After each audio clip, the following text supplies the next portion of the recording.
Então o dólar fechou a 4,20 na segunda-feira, dia 18 de novembro, que é o maior patamar de toda a história do Plano Real. E a pergunta que fica é, e agora?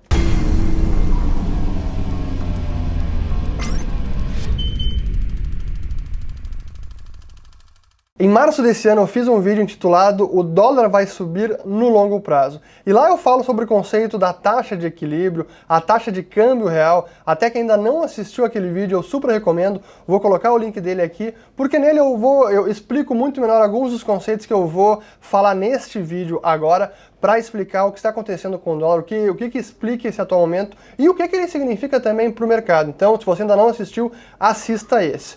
E antes de entrar então no conteúdo desse vídeo, já convido aqueles que estão chegando agora aqui no canal a se inscrever, ativar o sininho também e nos seguir no Twitter e no Instagram e compartilhar com quem mais tiver interesse nesse tipo de conteúdo, né?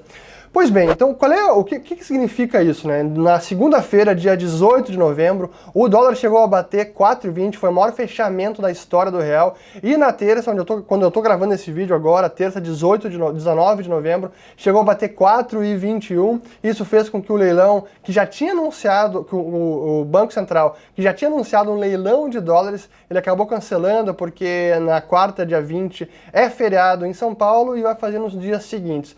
Mas enfim, isso fez com que o Banco Central interviesse no mercado, ou pelo menos anunciasse que ele viria a intervir no mercado para tentar segurar essa taxa de câmbio. E o que explica agora? Quais são os fatores que justificam essa escalada do câmbio, sendo que a gente teve a reforma da Previdência que foi aprovada, tivemos várias medidas de cunho macroeconômico, de fundamentos econômicos que foram adotadas pela equipe do Paulo Guedes, super importantes para o futuro da economia, que foram implementadas. Então, por que está acontecendo isso? Quais são os fatores? E há vários. Se a gente olhar primeiro, assim, internacionalmente, sem dúvida que o momento de incerteza agora, de instabilidade por conta, principalmente, da guerra tarifária nos Estados Unidos, entre os Estados Unidos e a China, esse é um dos fatores que pode explicar também. Outro fator, até mais regional para a gente, na América Latina, é essa instabilidade política que a gente tem visto primeiro com o Chile e com a Argentina. A Argentina, desde que o Alberto Fernandes ganhou as primárias lá em, se eu não me engano, foi junho ou julho, e desde então o dólar, ou melhor, o peso argentino se depreciou, o dólar chegou a subir mais de 40% desde junho, e no Chile, com as instabilidades, todas aquelas manifestações também que houve em Santiago, fez o peso chileno perder mais de 15% de valor nos últimos meses. Então também lá desde junho, julho. Então há também essa instabilidade política regional. E aqui no Brasil nós temos também alguns fatores. Primeiro, assim, se a gente olhar a questão de instabilidade política, nós temos também essa instabilidade por conta de todo esse imbróglio do STF, agora com essa revisão do conceito da segunda instância, no entendimento sobre prisão depois da segunda instância. Isso renovou a instabilidade política no país, sem dúvida. Nós tivemos esse relativo insucesso do leilão de cessão onerosa. A saída de dólares também no Brasil, é impressionante esse dado, né? Essa foi notícia... não sei se foi hoje ou se foi ontem que saiu essa notícia, saiu no Valor Econômico, que a saída de dólares, o fluxo cambial, e isso é dado financeiro, é regime de caixa, então realmente é a saída de dólares efetiva do Brasil. É o menor fluxo, ou seja, é o maior fluxo negativo desde 1999. Houve uma saída líquida de dólares de 21 bilhões de dólares agora em janeiro até 8 de novembro de 2019. Esse foi o dado que foi divulgado por essa matéria do Valor Econômico. E aí é claro que a gente vê o Banco Central tendo que atuar. A gente sabe que por alguns pronunciamentos do Paulo Guedes e pelo que a gente tem visto das atuações do Banco Central, parece que sim, o patamar ou a banda que o governo está trabalhando, uma banda cambial extraoficial, é a de entre 4 mais ou menos e 4,20. Quando o câmbio está chegando em 4,20, o Banco Central está se sentindo obrigado a atuar e intervir no mercado. É isso que tem acontecido. E se a gente olhar pela ótica das reservas internacionais, não estou falando da posição líquida, que são as reservas menos os swaps cambiais, as obrigações com os swaps futuros, mas sim a quantidade de reservas internacionais, que chegou a mais de 390 bilhões de dólares no passado, e que agora vem caindo a um ritmo que é o maior ritmo desde 2015. Então o ritmo agora de queda das reservas, porque o Banco Central está efetivamente vendendo no mercado à vista as reservas, se desfazendo do dólares para conter a escalada do câmbio, é o maior ritmo de queda desde lá de novembro de 2015, que foi a véspera do início do processo de impeachment da presidente Dilma, a presidente da época. Então vejam que é similar àquele nível de instabilidade que se via naquela época. E o Banco Central, então, está atuando e a gente está vendo essa queda nas reservas. Eu vou colocar aqui também este gráfico com a queda, o ritmo de queda das reservas, ou a variação nos últimos 12 meses, o nível de reservas internacionais. E se nós olharmos pela ótica da TCR, a taxa de câmbio real, que é aquela que eu apresentei nesse vídeo de março de 2019, sobre por que o dólar ia subir no longo prazo, a gente pode ver como ela voltou a subir, agora está em 117. O último dado que nós temos divulgado pelo Banco Central é de setembro de 19, então está em 117. E se a gente calculasse o câmbio de equilíbrio por essa TCR, nós chegaríamos ao câmbio de equilíbrio de 3,51. Então o câmbio de equilíbrio, aquele justificado apenas pelos fundamentos da economia, isso é, a variação do poder de compra relativo do dólar e do real, seria 3,51 reais por dólar. Esse seria o câmbio de equilíbrio, mas agora nós estamos em 4,20, que essa é a depreciação.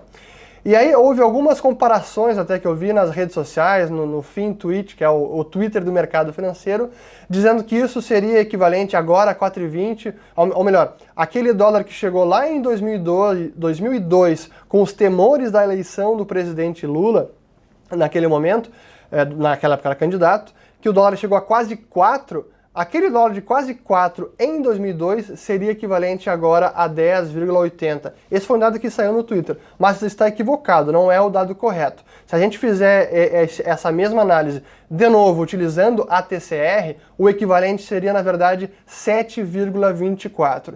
Então a máxima depreciação, ou melhor, o máximo desequilíbrio que nós tivemos no câmbio pela TCR, que chegou a 206 lá em outubro de 2002, seria o equivalente hoje a um dólar de 7,24, se tivéssemos este mesmo nível de desequilíbrio agora. Por outro lado, se a gente olhar a máxima apreciação, quando o câmbio estava sobrevalorizado, aqui no Brasil, que foi em julho de 2011, chegou a 1,54 reais por dólar, equivaleria agora a 2,17. Então esse seria aquele câmbio tão apreciado que não estaria justificado apenas pelos fundamentos da economia. Isso é a variação do poder de compra relativo entre as duas moedas, dólar e real. Então essa apenas uma breve análise para a gente repassar o que está acontecendo na situação do câmbio.